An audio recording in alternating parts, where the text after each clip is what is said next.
irmãos, é importante, antes da leitura, a gente se situar quem era esse Judas que escreveu essa carta aqui. A primeira coisa que nos vem à mente quando nós falamos de Judas é o que? Judas ou Iscariotes, aquele que traiu Jesus Cristo. Esse Judas, pois, não era o Iscariotes. Nós sabemos que o Judas Iscariotes, após ter traído Jesus Cristo, acabou se enforcando, se matando, tirando a sua própria vida. Este Judas que escreveu essa carta é um dos irmãos de Jesus Cristo.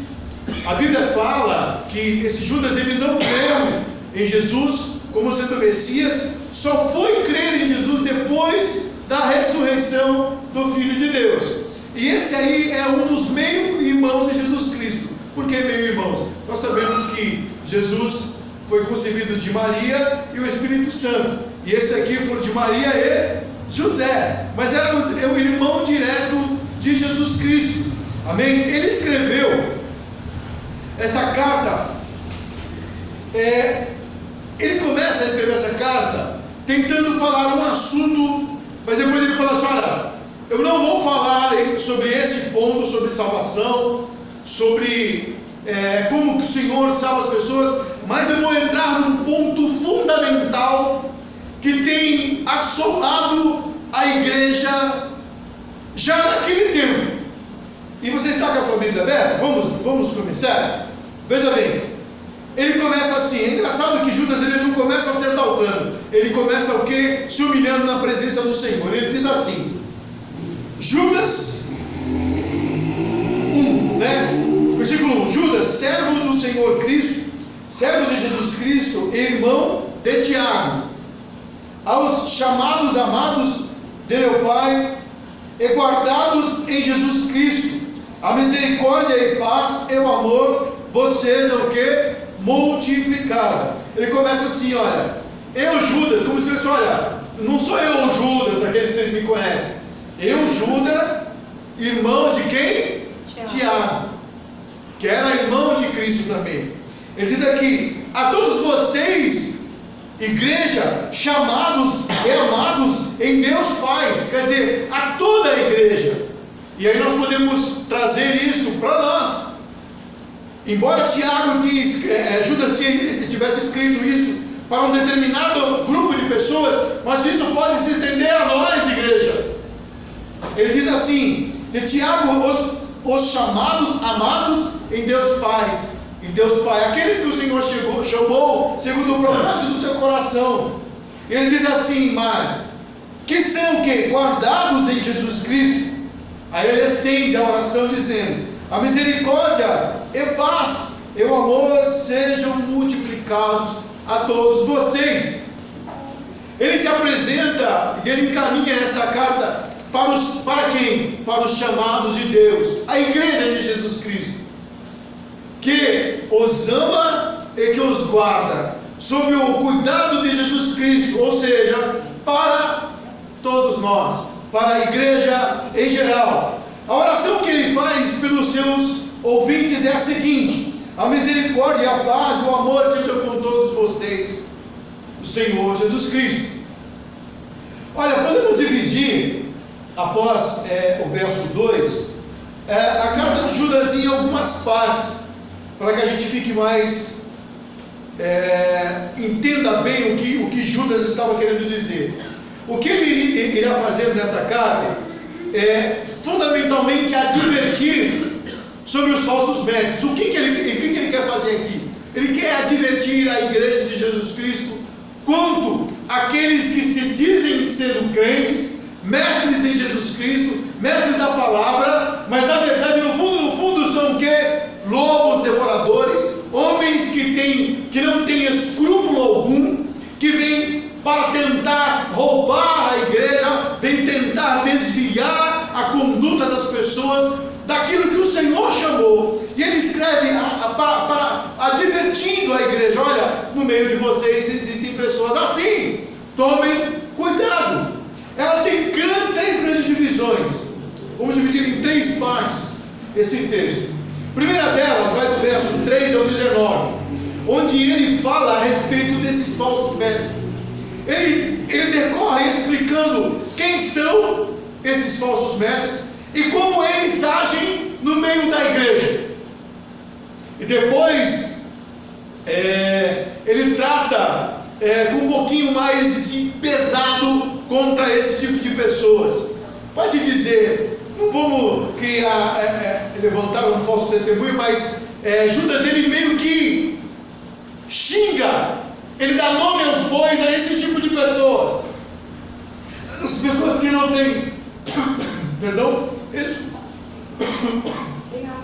escrúpulo algum.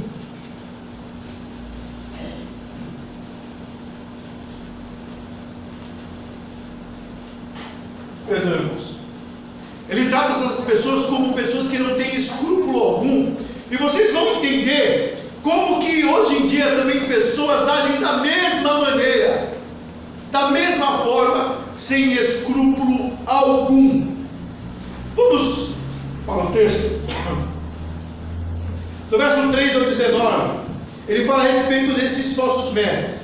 Ele diz que esses falsos mestres devem ser confrontados. Quer dizer, você não pode passar a mão na cabeça daqueles que desviam a palavra do Senhor, que devem ser, o que confrontados? Confrontar não é simplesmente não concordar, mas é dizer, você está errado, essa doutrina que você está ensinando levará você para o inferno e os seus ouvintes. E ele trata essas pessoas da seguinte maneira: eles já estão o quê? Condenados. Já estão condenados. E ele fala assim: olha, essas pessoas já estão condenadas desde o princípio do tempo. Para eles não há salvação. Do verso 5 ao 7. Eles têm um caráter reprovável. São pessoas que não têm caráter algum, né? Não é? Alguém poderia dizer, poxa vida, eles agem assim porque não sabem a verdade. Mas Judas, ele está nessas pessoas com pessoas que não têm caráter algum, nem diante de Deus e muito menos diante dos homens. Do verso 5, do verso 8 ao 13.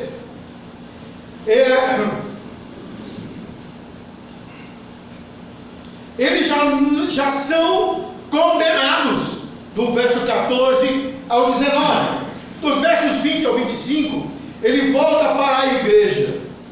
Aí Judas, ele toma a carta, não mais como um desabafo e muito menos como uma repreensão, mas ele agora, ele coloca do verso 25, do verso 20 ao 25, ele trata com uma forma mais pastoral a igreja, tratando diretamente aos membros da igreja, como que os membros da igreja devem agir em relação àqueles que escutaram essas doutrinas dessas pessoas que não têm caráter algum.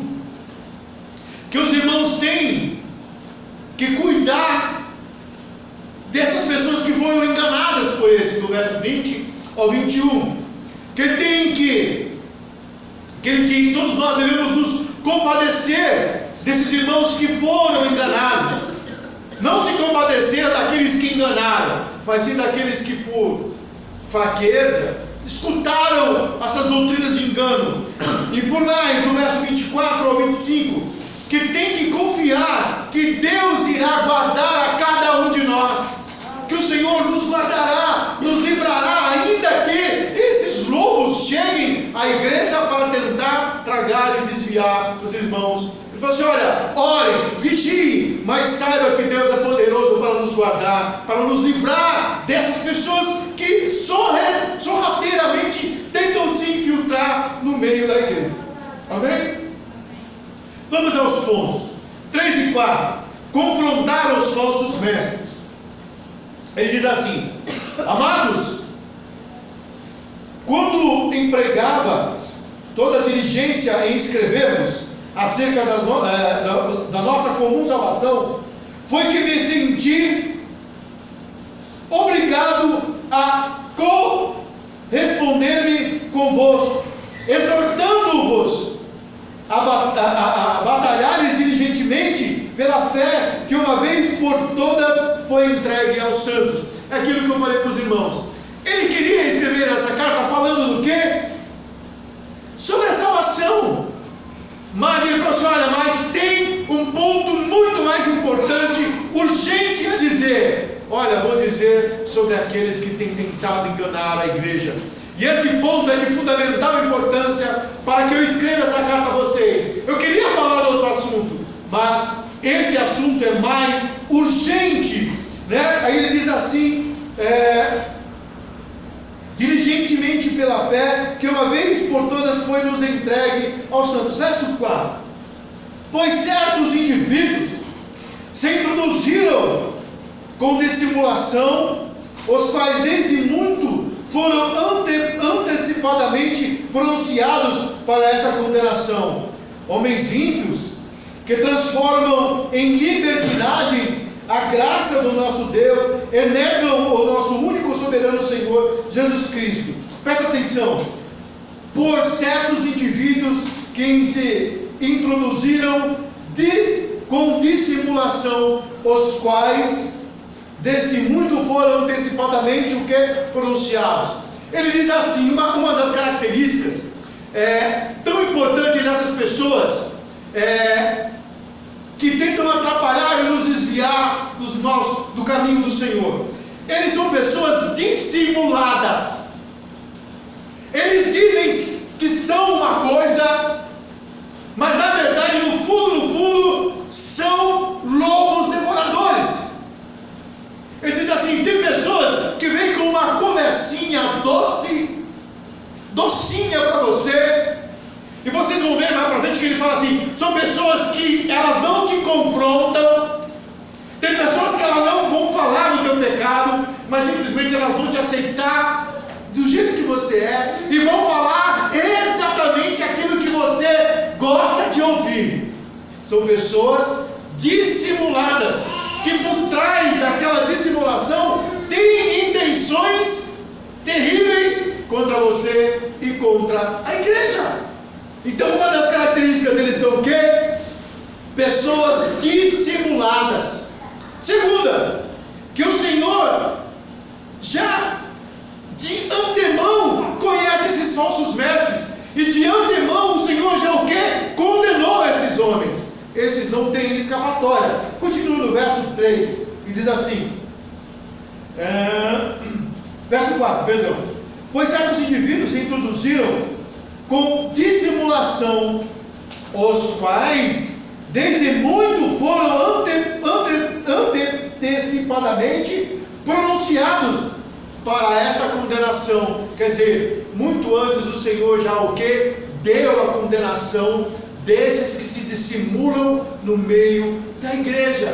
Quer dizer, esses não têm para onde escapar. Já estão o quê? Passou a condenação, já o quê? Promulgada diante de Deus, dizendo que vocês irão para o inferno, vocês que enganam e tentam enganar a igreja do Senhor, que são homens ímpios, maus e perversos. Olha só, continue no verso 4. Depois da vírgula: homens ímpios que transformam em libertinagem a graça do nosso Deus e negam o nosso único soberano Senhor Jesus Cristo. Você pode dizer assim: mas como que eles negam ao Senhor? Veja bem, há coisas importantes a dizer aqui. Veja bem, quando ele diz assim: homens ímpios que transformam em libertinagem a graça do nosso Deus, eles são pessoas libertinas. Em Judas trata aqui, porque era comum naquela época ter um culto de reunião, onde pessoas se reuniam para comer, para se alimentarem, e eles introduziam dizendo assim: olha, veja bem, vocês são salvos pela graça, a graça que salva. Então, se é o Senhor que salva, é pela graça que salva, então você pode fazer do seu corpo o que você quiser. Porque se é o Senhor que salva, não é por obra, então você faz o que quiser. E era comum naquela época praticar a libertinagem. O que quer dizer isso? Introduziam até a prática do sexo entre homem e mulher, né? Entre casais e namorados. E eles queriam praticar, no meio daquela reunião, certas orgias. Então por isso eles tratavam aquilo como sendo: olha, no corpo não tem problema, eu não preciso guardar o meu corpo, porque se é o Senhor que salva, para quê? Tudo é o que é permitido. Eles queriam trazer esses ensinamentos para a igreja. E Judas continua dizendo assim: em libertinagem, a graça do nosso Deus, negam o nosso único soberano Senhor. Quer dizer isso, eles não entendiam que o Senhor, quando nos comprou, Ele nos comprou por inteiro, que nós devemos ser o quê? Santo, porque Ele assim ou é santo. Devemos ter uma vida diferenciada do que o mundo, o que? Impõe aos homens. Às vezes nós falamos assim: olha, a Bíblia fala que você não deve pensar que nem o mundo, você não deve agir que nem o mundo. Por que você não deve? Porque o Senhor te deu uma nova vida, você é liberto. E quando você trata a sua vida de qualquer jeito, você como se estivesse dizendo: a graça do Senhor não é suficiente, a graça do Senhor, que Ele morreu por mim, o sacrifício dele, não tem tanto valor. E o Senhor nos salvou, o Senhor derramou o seu sangue por nós, para que pudéssemos ser santos e irrepreensíveis diante dele, entendendo que o sacrifício dele não pode ser jogado ao lado, mas o sacrifício dele por nós é o maior bem que o Senhor poderia nos dar. E ainda Ele se sacrificou por nós, e ainda nos dará a vida eterna. Então fala assim: olha, não trate a bênção por maldição, mas tenha a sua vida o quê? Santificada nas mãos do Senhor. Quarto, o erro deles, que nós falamos aqui, era transformar em libertinagem a graça de Deus. Se é de graça, então vou fazer o que eu quiser da minha vida. A graça é de graça, não para que você transforme a graça de Deus em uma desgraça para a sua vida. Conclusão final, no verso 4, que eles negam Jesus Cristo, no sentido que Ele veio nos tirar do pecado, Jesus Cristo, e da condenação do pecado. E quando você usa o nome dele para ficar no pecado, você nega a graça do Senhor, e usa da graça de Deus para viver de qualquer maneira. Isso é pecado. Tem pessoa que diz assim: como eu estou liberto por Cristo, eu já tenho minha salvação garantida, então vou fazer da minha vida o que eu quiser, não se importa em mais se guardar para Deus. Ele dá 3 exemplos no Antigo Testamento sobre alguns libertinos. Vamos ler. Verso 5 diz assim: quero, pois, lembrar-vos, embora já estejais cientes de tudo, uma vez por todas, que o Senhor, tendo libertado um povo, tirando-o da terra do Egito, destruiu depois os que não creram. Ele dá um exemplo lá do povo que estava no deserto do Egito. Nós vamos tratar de se separar novamente isso aí para os irmãos entenderem. Verso 6: e os anjos, os que não guardaram o seu estado original, mas abandonaram o seu próprio domicílio, Ele tem guardado sob trevas em algemas eternas para o juízo do grande dia. Ele fala lá de Satanás e seus anjos quando se rebelaram. E por final ele dá o exemplo do verso 7 de Sodoma e Gomorra. Olha o que ele diz: como Sodoma e Gomorra é a cidade circunvizinhas, que havendo-se entregado à prostituição, como aqueles seguindo após outra carne, são postas para exemplo do fogo eterno, sofrendo punição. Amém? Volte lá no verso 5. O povo de Israel, que são o quê? Que saíram do Egito. A Bíblia fala que o povo de Israel lá no Egito se prostituiu. De que maneira? O Senhor já tinha mostrado todo o seu poder àquele povo. E eles se prostituíram com outros deuses no deserto. Negaram o Senhor por várias vezes no deserto. O segundo pecado, que são também pessoas promíscuas e são libertinos como todos esses. Os anjos que saíram lá do céu, que caíram do céu, se rebelaram contra Deus. Quiseram deixar a sua forma natural, o seu propósito natural que Deus fez, dizendo: nós queremos mais. Isso não é suficiente. Nós sabemos que o que Judas fala assim, que eles já estão o quê? Aprisionados. Não quer dizer que eles estão amarrados por correntes, mas eles já estão com a sua condenação o quê? Promulgada. Não tem para onde escapar. E por final ele dá o exemplo de pessoas também libertinas, os sodomitas e Gomorra. Judas ele trata isso aqui da seguinte maneira: veja bem, nós sabemos que Sodoma e Gomorra era comum homens terem sexo com homens e mulheres com outras mulheres. O que ele diz aqui, Judas, no verso 7 é o seguinte, ó: prostituição como aqueles, depois da vírgula, segundo após outra carne, quer dizer, eles dominavam a carne do seu outro, quer dizer, eles faziam carne com o próprio sexo. Isso para Deus é abominação. Muitas pessoas dizem assim: não fale contra o homossexualismo, né? Não fala, porque você vai arrumar confusão. Eu falo para você, meu irmão, porque a Bíblia nos ensina que isso é um pecado de morte. Isso é abominação diante de Deus. Não é porque o mundo tem falado que é correto, que é tudo certo, que será, porque não é. Isso é tratar a graça do Senhor como libertinagem. O Senhor vai perdoar no final de todas as coisas. Não perdoa não.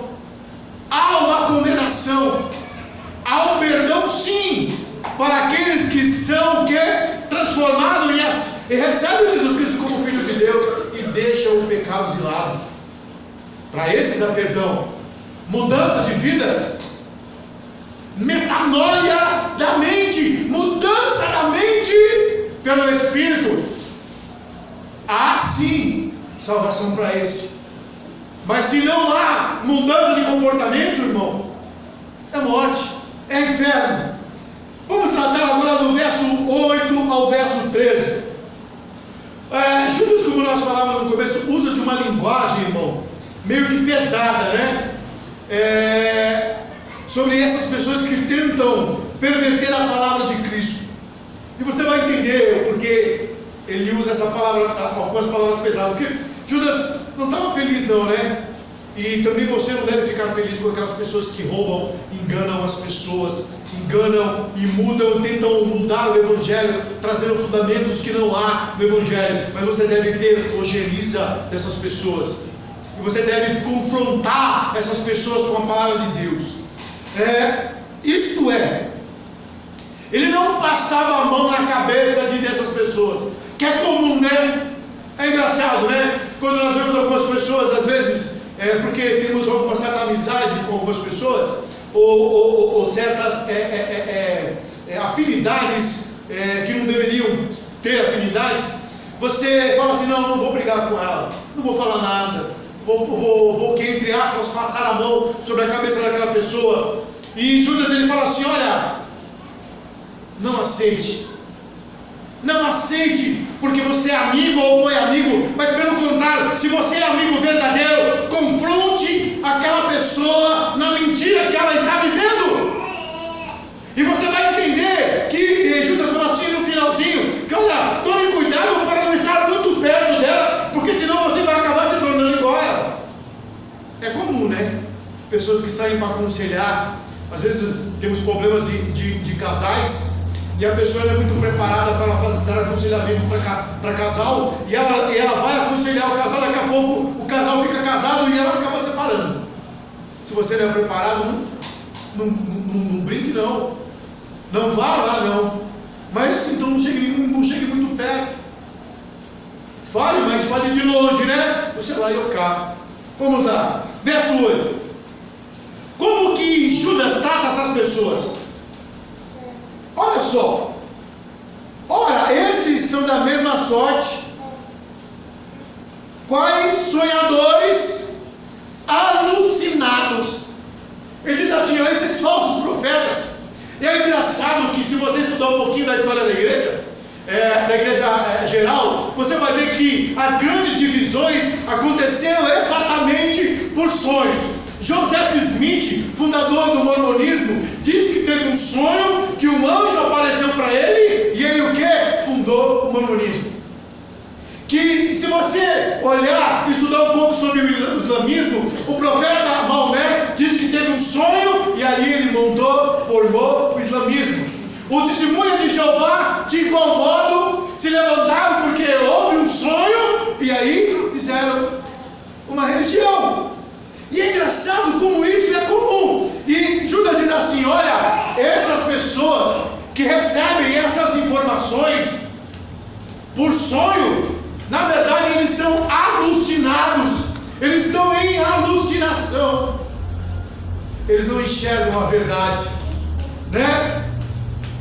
É o primeiro adjetivo que ele dá para esse tipo de pessoas, pessoas alucinadas. Verso, é engraçado também, eu tenho que dar mais um exemplo. Quem sabe o que é G12, ou chamado modelo dos 12, ou apostolado moderno? Quem sabe, levanta a mão. Se você não sabe, são esses movimentos de apóstolos, de bispos, que se levantam por aí. G12, tem um fundador do G12, eu não lembro o nome do camarada, mas ele disse que teve um sonho e que para ele apareceu um anjo e falou assim, olha, o formato da igreja é esse, células de 12. É engraçado, né? Que os apóstolos não tiveram, os apóstolos que andaram com Cristo não viram isso, mas ele viu. E é moderno. Passou todo esse tempo para agora o Senhor revelar. Uma das coisas que nós aprendemos na igreja reformada, irmão, que a revelação do Evangelho, ela já foi toda colocada, está na palavra de Deus. A revelação não é uma revelação contínua, como os muitos pregam por aí. A igreja católica, ela crê na revelação contínua da palavra. Então eles mudam, como todas essas seitas que tem por aí, eles mudam com o decorrer do tempo. Eles parecem se adaptar ao que? A sociedade conforme os dias vão vindo. Essa semana eu vi uma coisa e eu comecei a rir. Tem um camarada aí que é um tal de Caicai, que ele passa o paletó e cai, só que é um americano. E ele foi um dos pais da ideia da teologia da prosperidade. Benihim, é isso, é esse camarada aí. Agora, depois que ele enriqueceu, depois que ele enganou milhares de pessoas, ele veio na televisão, nas suas redes sociais, falar que a teologia da prosperidade é um erro. Agora, será que ele vai devolver todo o dinheiro que ele roubou? Ou defraudou as pessoas? É engraçado como as coisas são, né? Mas até então, o anjo tinha revelado a ele que isso é uma bênção. Eu vou botar na rede social aí, tomara que ninguém me processe. Mas o Silas Malafaia vai pelo mesmo caminho. O Silas Malafaia, na época do bigode grosso, era uma coisa. Hoje, teologia da prosperidade. E vai falar contra. Ele é capaz de te amaldiçoar, né? Capaz que nós temos medo da maldição de Silas Malafaia ou qualquer outro desses que aparecem por aí, né? Verso 9. Contudo, o arcanjo Miguel, quando contendia com o diabo e disputava a respeito do corpo de Moisés, não se atreveu a proferir juízo infamatório contra ele. Pelo contrário, disse o Senhor, te repreenda. É engraçado, irmão, que Judas ele usa o ensino de um livro apócrifo, mas que esse livro apócrifo, você possa entender muito bem, esse livro apócrifo não entrou no cano, mas como Judas estava sendo usado pelo Espírito Santo e dirigido pelo Espírito Santo, ele entendeu que esta parte aqui desse livro apócrifo era verdade. Ele diz assim: olha, contudo o arcanjo Miguel, quando contendia com o diabo, ele disputava a respeito do corpo de Moisés, porque a Bíblia fala que nesse livro diz que Satanás brigou contra o anjo para tomar o corpo de Moisés. Olha, Moisés é assassino, pois eu quero tomar o corpo dele. E ele diz assim: nem o anjo usurpou de fazer aquilo que Deus mandou a ele, mas pelo contrário, o anjo diz assim: olha, não é eu que te repreenda, mas a Cristo que te repreenda. Isso indica o que, irmão? Você não fale aquilo que Deus não falou. Não diga que Deus falou, sendo que é você que fala. Fale aquilo que Deus falou. E ele diz assim mais, no verso 10: esse porém, quando tudo o que não entende, difamam, e quanto a tudo o que compreendem por instinto natural, como brutos, sem razão, até nessas coisas se corrompem. Judas trata essas pessoas como, entendam bem o que eu vou falar, como animais irracionais. Um animal, por instinto, ele faz algumas coisas, não porque ele compreende o que ele está fazendo, mas instintivamente ele executa aquela tarefa. Ele fala assim: ó, esses aí agem dessa forma, e mesmo assim, quando fazem instintivamente essas coisas, ainda mesmo assim corrompem a palavra de Deus. Eles não fazem isso porque conhecem, eles fazem muitas vezes alguma coisa certa, ou aparentemente certa, porque tem instintos, não porque sabem que aquilo realmente é verdadeiro. Então você vai ver alguns falsos profetas desse aí, por vezes fazer alguma coisa correta, mas não quer dizer que eles são corretos em tudo. E aí, muitas pessoas são enganadas, porque instintivamente, o que Judas fala assim, porque instintivamente, muitas das vezes, eles fazem alguma coisa correta, mas não vá nessa, achando que porque eles fizeram uma coisa certa, que eles são certos. Pelo contrário, eles fazem isso instintivamente, eles nem sabem por que fazem, porque não entendem, não compreendem, porque a luz da palavra não está sobre eles, eles não compreendem no seu coração o que é certo diante de Deus. Verso 10, verso 11, ele dá mais 3 exemplos aqui, de pessoas como essas. Verso 11, veja bem: ai deles, porque perseguiram pelo caminho, porque linda, maravilhosa, está lá, frondosa, mas o que? Fruto que é bom? Nada, nenhum. Quinto, verso 13, ondas violentas. Quem já esteve no mar em meio a uma chuva muito forte ou tempestade sabe exatamente o que eu estou falando sobre isso aqui. Assusta. Uma onda muito forte batendo contra o rochedo, irmão. Se você estiver perto, assusta, dá medo. São pessoas que destroem e destroem as outras pessoas.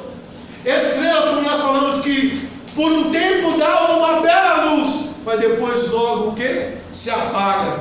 Para que nós possamos terminar, do verso 14 ao 15, ele fala de uma profecia dada por Enoque, como nós falamos no começo. Enoque é um livro apócrifo, mas no seu todo, a Bíblia fala que ele, os irmãos entendem que ele não foi, no seu quase todo, ele não foi inspirado por Deus, mas esse ponto fundamental foi inspirado por Deus, porque assim